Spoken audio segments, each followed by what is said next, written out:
అందరికీ నమస్కారం. Welcome to your easy and favourite maths class. మనం ఇందులో భాగంగా లాస్ట్ టైం ఫ్రాక్షన్స్ గురించి, దాంట్లో ఎడిషన్స్ ఎలా చేయాలి, అన్లైక్ ఫ్రాక్షన్ ఎడిషన్ ఎలా చేయాలి, అండ్ సబ్ట్రాక్షన్ ఎలా చేయాలి, అండ్ మల్టిప్లికేషన్ అండ్ డివిజన్, వాటి గురించి మనం చాలా డీటెయిల్గా చెప్పుకోవడం జరిగింది. సో ఓవరాల్గా దాంట్లో ఉన్న బేసిక్ కాన్సెప్ట్స్ వచ్చేసరికి ఈ 4 ఉంటాయి. నాట్ ఓన్లీ ఫ్రాక్షన్స్, మీరు ఏ చాప్టర్ తీసుకున్నా బేసికల్గా ఈ 4 పార్ట్లే ఉంటాయి. ఏమేంటి? Addition, subtraction, multiplication, division. So కాకపోతే ఎలా చేయాలనేది మాత్రం మనకు ఖచ్చితంగా రావాలి. ఈ ఫ్రాక్షన్స్, డెసిమల్స్లో ఇవి రావడం వల్ల మనం ఫ్యూచర్లో చాలా ప్రాబ్లమ్స్ని క్యాలిక్యులేట్ చేసేటప్పుడు చాలా సింపుల్గా ఉంటుంది నాన్న. So practice well, learn well. Okay, ఈరోజు ఫ్రాక్షన్స్లో కొన్ని వర్డ్ ప్రాబ్లమ్స్ని ఎలా చేయాలో ఒకసారి చూద్దాం. ఇప్పుడు ఇందులో ఫస్ట్ క్వశ్చన్ ఒకటి చూడండి, నేను రాస్తున్నా. Find the difference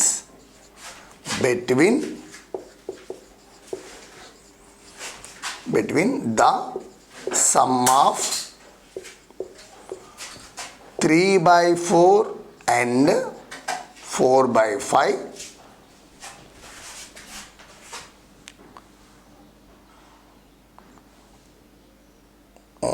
small change.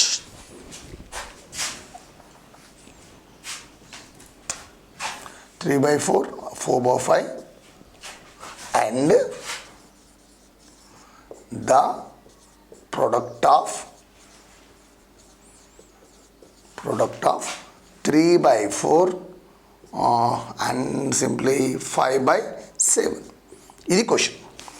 చూడండి, వెరీ సింపుల్ క్వశ్చన్. చూడటానికి చాలా పెద్దగా అనిపిస్తుంది, బట్ సాల్వ్ చేయడం అనేది చాలా సింపుల్. క్వశ్చన్ ఏంటంటే ఇక్కడ ఫస్ట్ మనం ఏ ప్రాబ్లం సాల్వ్ చేయాలన్నా ముందు క్వశ్చన్ అర్థం కావాలి. ఆ తర్వాత దాంట్లో ఏమి ఇచ్చాడు, తర్వాత ఏం చేయాలి, ఈ 3 పాయింట్లు మనకి ఇంపార్టెంట్. ఫస్ట్ క్వశ్చన్ అర్థం చేసుకుందాం. ఫైండ్ ద డిఫరెన్స్ అంటే ఇక్కడ మన టార్గెట్ ఏంటి? డిఫరెన్స్ ఫైండ్ అవుట్ చేయాలి. ఆ డిఫరెన్స్ ఫైండ్ అవుట్ చేయాలంటే మనకి ఏం కావాలి? కంపల్సరీ 2 నెంబర్స్ ఉండాలి. దానికి వాడు ఇచ్చిన కండిషన్ ఏంటి? బిట్వీన్ అంటే మధ్యలో. దేనికి అన్నాడు? ద సమ్ ఆఫ్ 3/4 అండ్ 4/5 అంటే వీటి యొక్క సమ్కి మరియు ద ప్రొడక్ట్ ఆఫ్ 3/4 అండ్ 5/7 అంటే దీని యొక్క ప్రోడక్ట్. అంటే దీని సమ్ కనుక్కోవాలి, దీని ప్రోడక్ట్ కనుక్కోవాలి. ఈ రెండింటికి మధ్యలో ఏం చేయాలి?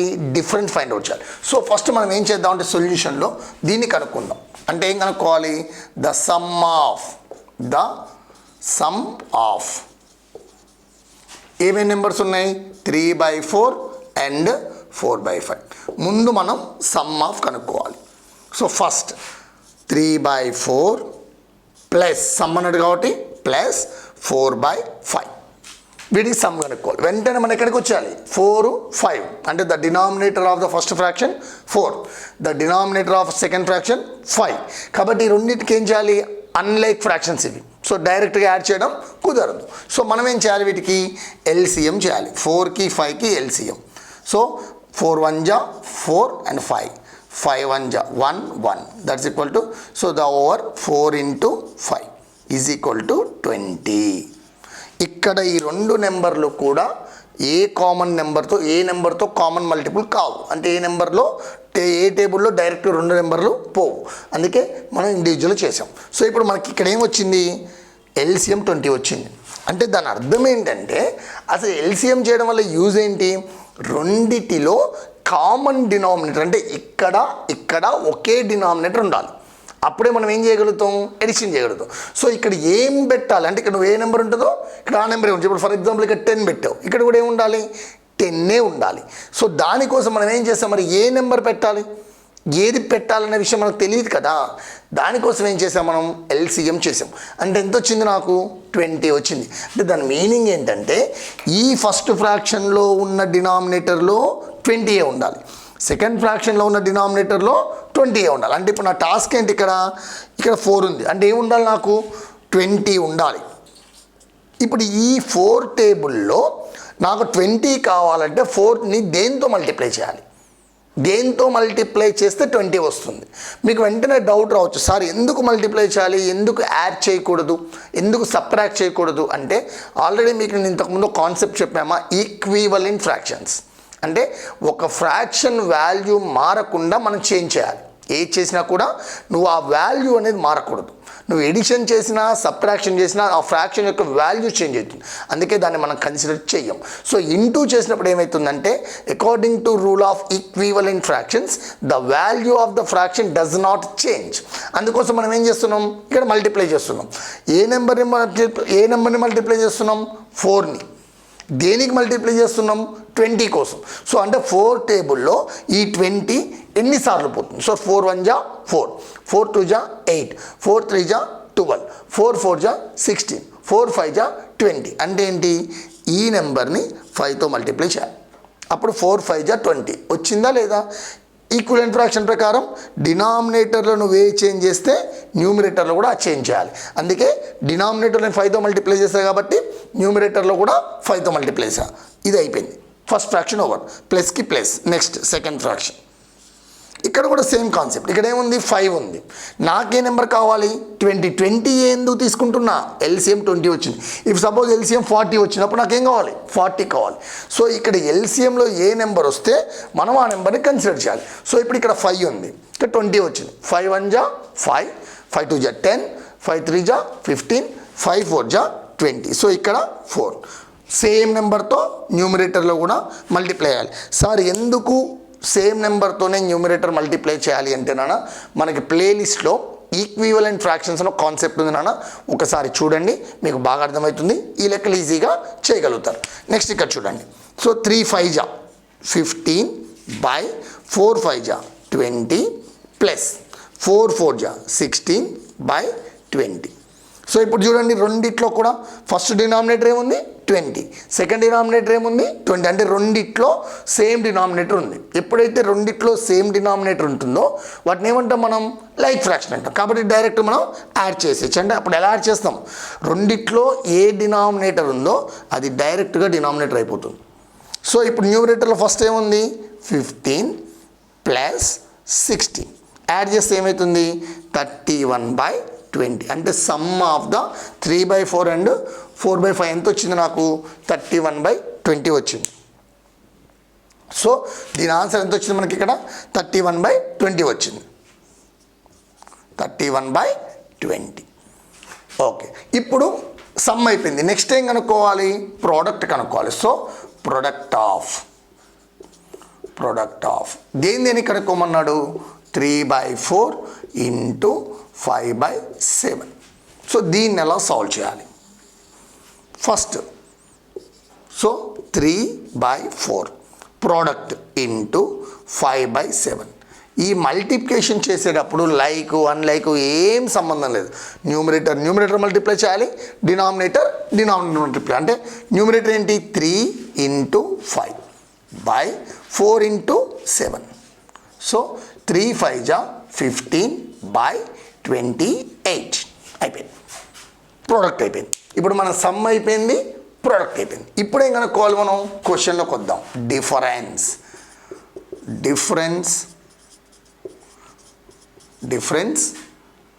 బిట్వీన్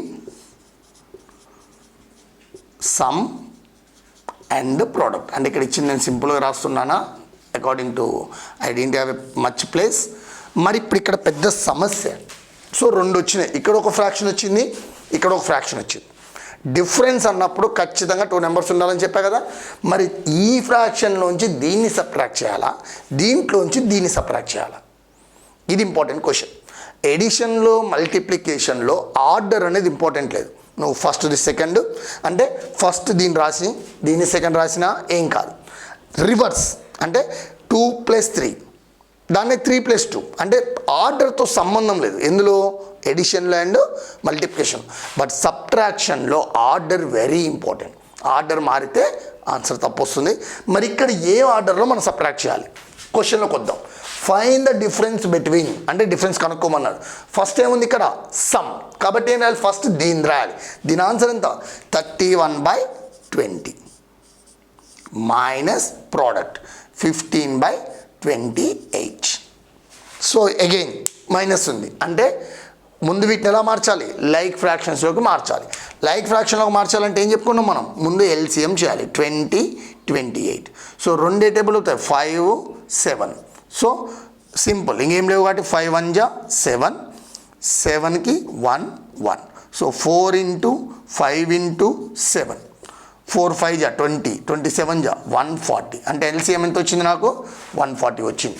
సో ఇప్పుడు ఈ 2 డినామినేటర్ నాకేం కావాలి, 140 కావాలి. సో ఇప్పుడు 31/20. 20 టేబుల్లో 140 ఎన్నిసార్లు పోతుంది, 27 జా 140. సో డైరెక్ట్గా 7 × 7 మైనస్ 15/28 ఇంటూ ఇక్కడ మనం ఎన్నిసార్లు పోతుంది, ఆల్రెడీ మీకు ఇంతకుముందు చెప్పానైనా ఈ ప్రోడక్ట్ రాసుకోండి. 4 × 5 × 7 = 140. ఇందులో ఏ 2 నెంబర్స్ని మల్టిప్లై చేస్తే 28 వస్తుంది, 4 7. ఈ 2 మల్టిప్లై చేస్తే 28 వస్తుంది. సో మిగిలిన నెంబర్ ఎంత, 5. అంటే 28 5 జా 140. కాబట్టి ఇక్కడ 5 రాసుకోవాలి, ఇక్కడ 5 రాసుకోవాలి. దీని గురించి మనం అన్లైక్ ఫ్రాక్షన్ ఎడిషన్లో డీటెయిల్గా చెప్పుకున్నాం, కావాలంటే ఒకసారి చెక్ చేసుకోండి.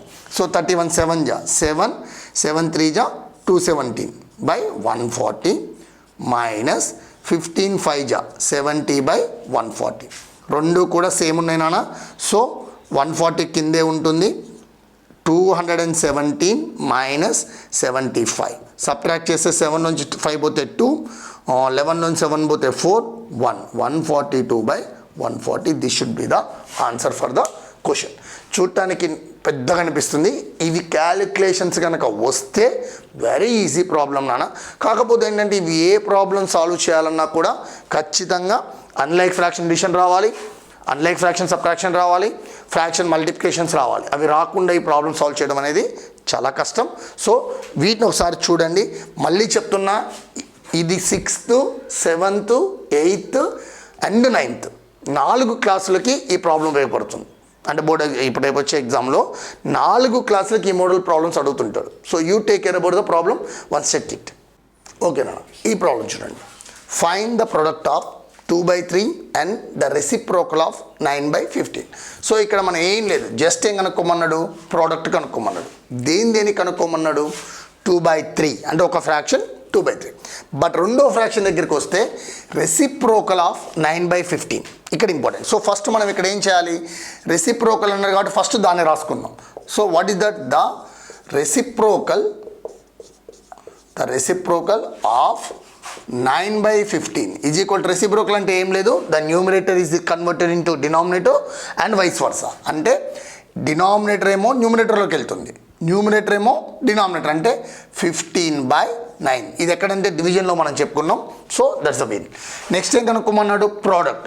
దేనికి కనుక్కోమన్నాడు, 2/3. సో 2/3 ప్రోడక్ట్ అంటే ఇంటూ రెసిప్రోకల్ ఆఫ్ 9/15 అంటే 15/9. 3 1 జా 3 5 జా. సో 2 5 జా 10/9. So this is the answer. Okay నాన్న, ఈ క్వశ్చన్ చూడండి ఒకసారి. ఈ మోడల్ క్వశ్చన్ మ్యాక్సిమం మీకు ఎగ్జామ్లో అడుగుతుంది, బట్ చాలామంది పిల్లలు కన్ఫ్యూజ్ అవుతుంటారు. సో ఫస్ట్ దీన్ని నేను ఒక డ్రామాటికల్గా అంటే ఒక గ్రాఫికల్గా దీన్ని ఎక్స్ప్లెయిన్ చేస్తా, డైరెక్ట్ ఆన్సర్ చెప్పేయచ్చు దీనికి. దీన్ని ఎలా రిప్రజెంట్ చేయాలో తర్వాత మీకు చూపిస్తాను. ఇక్కడ ఏంటంటే రవి అనే ఒక స్టూడెంట్ ఉన్నాడు. వాడు ఏం చేశాడు, 4/7th part of is homework completed. అంటే ఏంటంటే ఇప్పుడు జనరల్గా మీకు హోంవర్క్లో 10 ప్రాబ్లమ్స్ ఇచ్చారు, నీకు 5 ప్రాబ్లమ్స్ కంప్లీట్ అయిపోయినాయి, ఇంకెంత పెండింగ్ ఉంది. సో 5 అయిపోయినాయి కాబట్టి ఇంకా 5 ఉంటాయి. అంటే ఏం చేసాం, సింపుల్గా సబ్ట్రాక్ట్ చేసేసాం. బట్ ఇక్కడ ఏమైందంటే హోంవర్క్ అన్నాడు, కొంత పార్ట్ అయిపోయింది. ఇక్కడ ఏమైంది, ఒకటేమో నెంబర్లో ఉంది, ఒకటి పార్ట్ అయిపోయింది, ఇంకెంత మిగిలింది అన్నాడు. దీన్ని ఎట్లా సాల్వ్ చేయాలంటే ఫస్ట్ వాడి హోంవర్క్ని మనం ఒక సర్కిల్ అనుకున్నాం. అంటే ఇది మొత్తం అయిపోతే వాడి హోంవర్క్ కంప్లీట్ అయినట్టు. అంటే ఆల్రెడీ హోల్ ఆబ్జెక్ట్ అంటే మొత్తం హోంవర్క్. దీంట్లో ముందు ఎన్ని పార్ట్స్ చేశాడు వాడు, 7. So you have to break it all 7 parts. 1 2 3 4 5 6 and 7. ఓకేనా, అంటే ఎందుకని పార్ట్స్ చేస్తున్నా, వాడు ఆల్రెడీ ఈ పార్ట్ కంప్లీట్ అయింది అన్నాడు. అంటే ఏంటి, ఇంత కంప్లీట్ అయింది అన్నప్పుడు రిమైనింగ్ మనం ఫైండ్ అవుట్ చేయాలి. అంటే ఏం చేయాలి, ఫస్ట్ ఎన్ని పార్ట్లు కంప్లీట్ అయితే మనం చెక్ చేసుకోవాలి. దానికోసం ఏంటి, ఇక్కడ 7 అనేది ఏంటిది, ఎప్పుడైనా డినామినేటర్లో ఉన్నది టోటల్ నెంబర్ ఆఫ్ పార్ట్స్. అంటే ఒక ఆబ్జెక్ట్ని నువ్వు ఎన్ని పార్ట్ల కింద డివైడ్ చేసావని చెప్పేదాన్ని మనం డినామినేటర్లో రాస్తాం. అంటే ఈ వర్క్లో ఏం చేసాం, 7 పార్ట్స్ కంప్లీట్ అయింది. అంటే మొత్తం 7 పార్ట్స్ చేసాం. ఇందులో ఎన్ని కంప్లీట్ అయినాయి, 4. అంటే 1 2 3 and 4. సో ఇంకెన్ని మిగిలినాయి, 1 2 3. అంటే ఇంకెన్ని పార్ట్స్ కంప్లీట్ చేయాలి, 3 పార్ట్స్. ఇందులో 7 పార్ట్స్లో. So he should to complete 3/7 of the homework. So simple అన్న, ఈ ప్రాబ్లమ్ని డైరెక్ట్ ఆన్సర్ చెప్పేయచ్చు. వాడు ఇప్పుడు ఫర్ ఎగ్జాంపుల్ ఇదే క్వశ్చన్లో 5/14 పార్ట్ కంప్లీట్ అయింది అన్నాడు. అంటే ఏం చేయాలి, సింపుల్గా డయాగ్రామ్ 14 పార్ట్స్ చేసేసుకోండి, దీంట్లో 5 తీసేయండి, ఇంకెన్ని మిగులుతాయి, 14లో 5. మీకు ఇంకా క్లారిటీగా కావాలంటే I draw the diagram. First ఏం చేయాలి, 1 2 3 4 5 6 7 8 9 10 11 12 13 14. 5 కంప్లీటెడ్, 1 2 3 4 5. ఇంకెన్ని మిగిలినాయి, 1 2 3 4 5 6 7 8 9. అంటే ఇంకెంత కావాలి, 9/14. అంటే జస్ట్ కింద ఉన్నన్ని పార్ట్స్ చేసుకొని దాన్ని 5లోని సబ్ట్రాక్ట్ చేయాలి. అయితే మీకు సార్ ప్రతిసారి బొమ్మ వేయాలా, ఏం అక్కర్లేదు. దీని ఆన్సర్ రాసేటప్పుడు ఈజీగా 14 రాయండి. 14 నుంచి 5 సబ్ట్రాక్ట్ చేయండి. అంటే డినామినేటర్ నుంచి సబ్ట్రాక్ట్ చేయండి. ఎంత వస్తుంది, 9/14. This should be the answer. ఇది ఎప్పుడు కాంపిటేటివ్ ఎగ్జామ్లో రాసేటప్పుడు ఈ విధంగా సాల్వ్ చేయొచ్చు. ఏదైనా ఇప్పుడు సపోజ్ 8/15 అన్నాడు, సింపుల్. 15 డినామినేటర్ అలాగే ఉంటుంది, మారదు. సో 15 - 8 అంటే ఎంత, 7/5. ఇలా సాల్వ్ చేయొచ్చు. మరి ఇదే ప్రాబ్లమ్ని మరి మన ఎగ్జామ్లో ఒక లైన్లో రాయలేం కదా. సో దీన్ని ఎలా సాల్వ్ చేయాలి చూడండి, నేను చూపిస్తాను.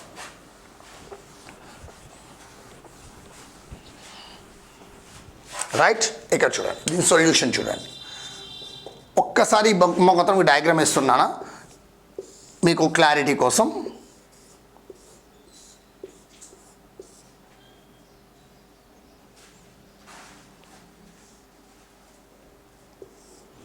Okay, 7 parts.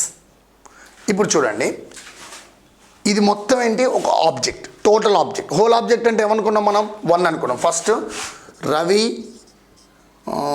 Part of homework, part of homework, part of homework completed, part of homework completed by Ravi is equal to ఎంత, 4/7. ఈ హోల్ ఆబ్జెక్ట్ని మనం ఏం చూపించచ్చు అనుకున్నాం, ఎప్పుడు కూడా 1. ఈ 1లోంచి ఏం తీసేస్తున్నాం మనం, 5/7 4/7 తీసేస్తున్నాం. కాబట్టి 1 - 4/7. సార్ దీనికి ఎల్సిఎం చేయాలి, ఇదంతా ఏం అక్కర్లేదు, ఈజీగా చెప్తా. ఇక డినామినేటర్ ఏముంది, సో ఫస్ట్ డినామినేటర్ 7 వేసుకోండి. 1 అంటే ఏంటి, న్యూమరేటరు డినామినేటర్ ఎలా ఉండాలి, సేమ్ ఉండాలి. సింపుల్గా 7/7. ఒకవేళ ఇక్కడ 15 ఉందనుకో, 15/15. 20 ఉందనుకో, 20/20. ఎందుకని, దీని వాల్యూ ఎప్పుడు కూడా ఏమవుతుంది, 1 అవుతుంది. డైరెక్ట్ వేసేయచ్చు, దీనికి ఎల్సిఎం చేయాల్సిన అవసరం లేదు. సో ఇక్కడ 7 ఉంది కాబట్టి నేను రాసుకున్నా 7/7. ఇది 1 ఎందుకు రాసుకున్నా, ఇది హోల్ ఆబ్జెక్ట్ అంటే హోంవర్క్ మొత్తం ఉంది. ఎప్పుడైతే మొత్తం ఉంటుందో 1 వాడతాం. సో 1 ప్లేస్లో 7/7 - 4/7. ఇప్పుడు రెండిట్లో ఏముంది, 7. So 7 - 4, so 3/7. So Ravi should complete 3/7 of his homework. ఇది క్వశ్చన్ అన్న, చెక్ ఇట్ ద ఆన్సర్. ఓకేనా. సో ఇప్పుడు ఈ ప్రాబ్లం చూస్తారు కదా, ఇదే ప్రాబ్లమ్ని రకరకాలుగా అడుగుతున్నాను. ఎట్లా అంటే ఇప్పుడు ఇక్కడ 7/12 part of the book read చేశాడు. అంటే ఒక పాపం ఉంది, ఆ అమ్మాయి ఒక బుక్లో 7/15 పార్ట్ ఆఫ్ బుక్ రీడ్ చేసింది, ఇంకెంత రీడ్ చేయాలి అంటే ఇట్లా. అంటే ఒక పార్ట్ని అడుగుతాడు, ఇంకో పార్ట్ని కనుక్కోమంటాడు. సింపుల్గా ఇలా సాల్వ్ చేయడమే నాన్న, వెరీ ఈజీ ఆన్సర్. ప్రతిసారి 1 - చేస్తాం. 1 ఎందుకు చేస్తామంటే అది హోల్ కాబట్టి. ఇక్కడ ఎల్సిఎం కూడా అక్కర్లేదు, డినామినేటర్ లేదుందో అదే నెంబర్ని వేసుకుంటాం. ఇలా వేయడానికి కారణం ఏంటి, 1. ఆల్రెడీ ఇప్పుడు నేను చెప్పాను, మళ్ళీ ఒకసారి చూడండి. Very important problem. So I hope you understand. Check it. అందరికీ నమస్కారం, welcome to your favourite maths class. So గత వీడియోలో మనం ఈ ఫ్రాక్షన్స్ మీద కొన్ని ప్రాబ్లమ్స్ని చెప్పుకోవడం జరిగింది. ఈరోజు ఇంకో ప్రాబ్లం మీ ముందుకి తీసుకొస్తున్నాం. So check the problem. Ravi gave 2/5 of his property to his son, 4/15 of his property to his wife, and 1/12 of his property to his daughter, remaining to the charity.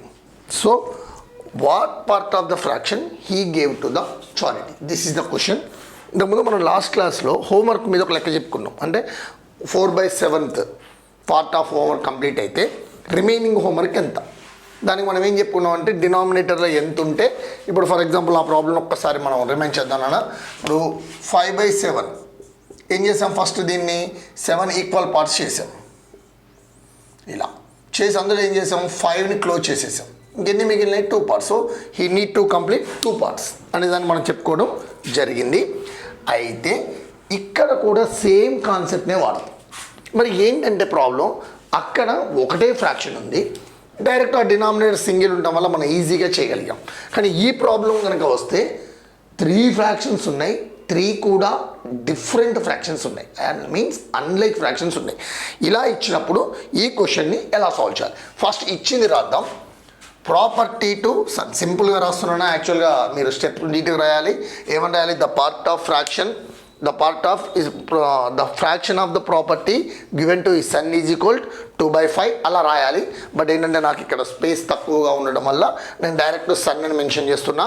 But you have to right the step, the fraction of property given to his son is equal to 2/5. The fraction of property given to his wife 4/15 అలా రాయాలి. ఓకేనా, remind this. Son 2/5, wife 4/15, daughter 1/12, charity నాకు తెలియదు. So I have to find charity. మరి దీన్ని ఎలా చేయాలి గుర్తుపెట్టుకోండి. మోర్ దాన్ 1 ఫ్రాక్షన్ ఉన్నప్పుడు, మోర్ దాన్ 1 ఫ్రాక్షన్ ఎప్పుడున్నా కూడా మనం డైరెక్ట్ ఈ ప్రాబ్లం సాల్వ్ చేయడం అనేది కష్టం. ఎందుకంటే రిమైనింగ్ కనుక్కోమన్నాడు. అంటే ఖచ్చితంగా ప్రతి దాంట్లో సబ్ట్రాక్ట్ చేసుకుంటూ వెళ్ళాలి. ఇది very risky. So simplest thing ఏంటంటే ముందు ఈ మూడిటిని లైక్ ఫ్రాక్షన్స్లో కన్వర్ట్ చేయాలి. ఆటోమేటిక్గా మీకు ఆన్సర్ వచ్చేస్తుంది. సో ఫస్ట్ లైక్ ఫ్రాక్షన్లో కన్వర్ట్ చేయాలంటే మనం ఏం చేయాలి, we have to solve by LCM method. Like fraction ఎప్పుడు ఎలా చేస్తాం, ఎల్సిఎం మెథడ్. దేనికి చేస్తాం, డినామినేటర్స్కి చేస్తాం. సో ఇక్కడ చూడండి. సో ఎల్సిఎం 5, తర్వాత the second denominator 15, the third denominator 12. If you do the LCM, first 3 digits ఏ నెంబర్లో పోతాయి, సో దేంట్లో పోవు. సో ఈ 2 తీసుకోండి, 5 1 జా 5 3 జా 12. అగైన్ 3 and 12, ఈ 2 నెంబర్ దేంట్లో పోతాయి, 3 table 1 1 4. So here nothing but 4 1 1 1. So 5 into 3 into 4 that's equal to 60. So the LCM is equal to 60. ఎవరికైనా ఎల్సిఎం కాన్సెప్ట్ రాకపోతే మా ప్లేలిస్ట్లో చూడండి, ఎల్సిఎం ఉంటుంది. You learned here.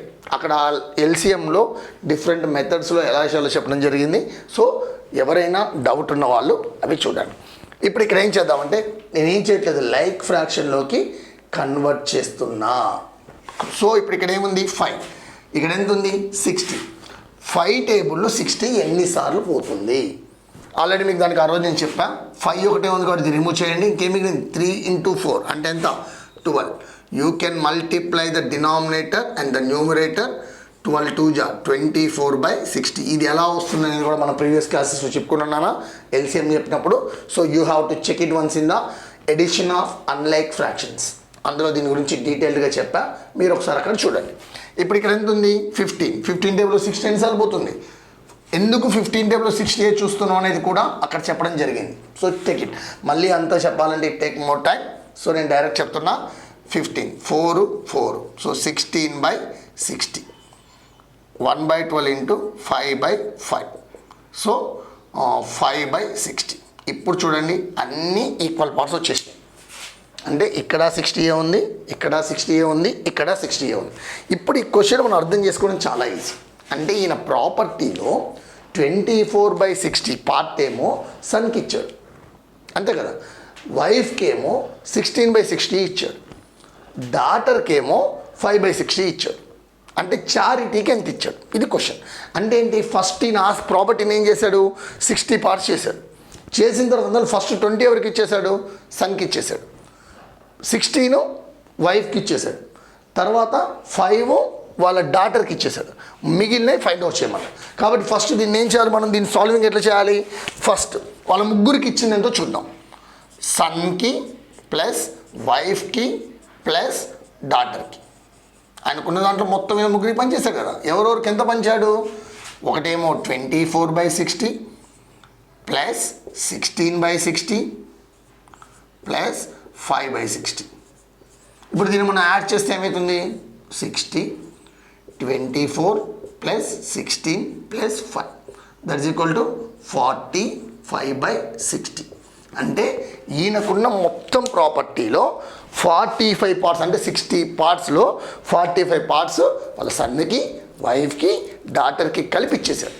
మిగిలింది ఏంటిది, ఆయన యొక్క చారిటీ. మరి చారిటీకి ఎంత ఇచ్చాడు అంటే మిగిలింది చారిటీకి ఇచ్చాడు. దాన్ని మనం హోంవర్క్ ప్రాబ్లం చూసాం. 1 మైనస్ అంటే మొత్తం ప్రాపర్టీని 1 అనుకుంటే 1 మైనస్ 45/60. సో ఇక్కడ 1 అంటే ఏం రాసుకోవచ్చు మనం, ఈ డినామినేటర్ ఎంత ఉంటే అంతే రాసుకోవచ్చు. సో 60/60 అప్పుడు ఏమవుతుంది, 1 అవుతుంది. సో మైనస్ 45/60, రెండిట్లో 60 ఉంది కాబట్టి you can check it, 60 minus 45. So that's equal to 15/60. Cancellation, 15 1 జా, 15 4 జా. సో 1/4 అంటే 1/4 ఆఫ్ ద ఫ్రాక్షన్ ఆఫ్ ప్రాపర్టీని దేనికి ఇచ్చాడు, చారిటీకి ఇచ్చాడు. ఇది క్వశ్చన్ నాన్న, very important question. So check it once. ఓకేనా, ఈ ప్రాబ్లం చూడండి.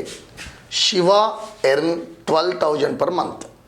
7/12 part of is spent for expenditure. Remaining he saves. How much money he save. ఈ క్వశ్చన్ కూడా బాగా అడుగుతుంటాను నాన్న. అయితే ఇందాకటి క్వశ్చన్కి ఈ క్వశ్చన్కి తేడా ఏంటంటే, మనం third problem, Ravi completed some part of the fraction homework. How much part of the fraction he didn't complete, అది మనం చెప్పుకున్న క్వశ్చన్. దీంట్లో ప్యాటర్న్ 50% సేమ్. ఏంటో చూద్దాం ఒకసారి. ఇచ్చినే రాద్దాం, ఫస్ట్ ఇచ్చినే రాద్దాం. శివ ఎర్న్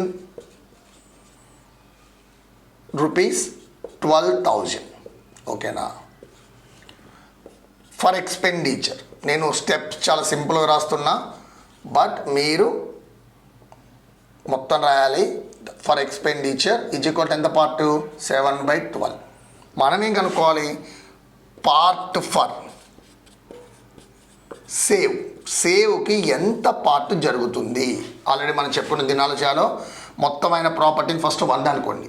1 మైనస్ 7/12 అంటే ఏమవుతుంది, ఇక్కడ 1 ఉందంటే ఈ డినామినేటర్ ఎంత ఉంటే దాన్నే న్యూమరేటర్ డినామినేటర్ రాసుకోవాలి. 12/12 మైనస్ 7/12. ఇది ఎందుకు రాసుకోవాలంటే సింపుల్ నానా, 1 ఉన్నప్పుడు ఈ రెండు సేమ్ ఉంటే చాలు. మనకి లైక్ ఫ్రాక్షన్ అయితేనే కదా ఈజీగా సబ్ట్రాక్ట్ చేసేది. లైక్ ఫ్రాక్షన్ ఎప్పుడైతుంది, రెండు డినామినేటర్ సేమ్ ఉన్నప్పుడే లైక్ అవుతుంది. సో ఇక్కడ 12 ఉంది కాబట్టి ఇక్కడ కూడా ఏముండాలి, డినామినేటర్లో 12 ఉండాలి. కాబట్టి నేను ఇక్కడ ఏం రాసుకున్నా, 12 రాసుకున్నా. సో దానిపైన న్యూమరేటర్లో కూడా సేమ్, ఎందుకంటే అప్పుడే కదా 1 వచ్చేది. That's why 12 minus 7/12 that's equal to 5/12. అంటే ఇదంత 5/12 పార్ట్ ఆఫ్ ద ఫ్రాక్షన్ ఎవరి దగ్గర సేవ్ చేస్తున్నాడు, శివ సేవ్ చేస్తున్నాడు. అయితే ఎంత మనీయో కనుక్కోమన్నాడు, దాన్ని ఎట్లా కనుక్కోవాలి. So the money he saves. Actually ఇంతకు ముందు ప్రాబ్లం ఏమో ఇక్కడితో అయిపోయింది. ఈ ప్రాబ్లం ఏమో ఇక్కడ నుంచి కొంచెం ఒక స్టెప్ పెరుగుతుంది. ఎలా చేయాలంటే, వాడి మనీ 12,000 ఇంటూ ఎంత పార్ట్ సేవ్ చేశాడు, 5/12. ఇక్కడ ఏంటంటే డినామినేటర్ 1, మధ్యలో ఇంటూ ఉంది కాబట్టి మనం డైరెక్ట్గా చేసేయచ్చు. 12 1 జా, 12 3 zeros ఉన్నాయి, 0 0 0. సో 5 1 జా 5 రూపీస్, 5,000. So he saves ₹5,000. అయిపోయింది ప్రాబ్లం. ఇంతకుముందు ప్రాబ్లం ఏమో ఇక్కడతో క్లోజ్ చేసాం. ఈ ప్రాబ్లం ఏం చేసి ఫిగర్ కనుక్కోమన్నాడు. అంతేనా, ఇదే మోడల్. మ్యాక్సిమం ఈ మోడల్లో పేర్లు మారచ్చు, నెంబర్స్ మారచ్చు, ప్యాటర్న్ మాత్రం ఇలాగే ఉంటుంది. Check it once. సో ఇప్పుడు ఇందాక మీకు చెప్పిన లెక్కలు కనుక మీకు బాగా అర్థమైతే లైక్ చేయండి, share to your friends, subscribe my channel. Thank you one and all. జై భారత్.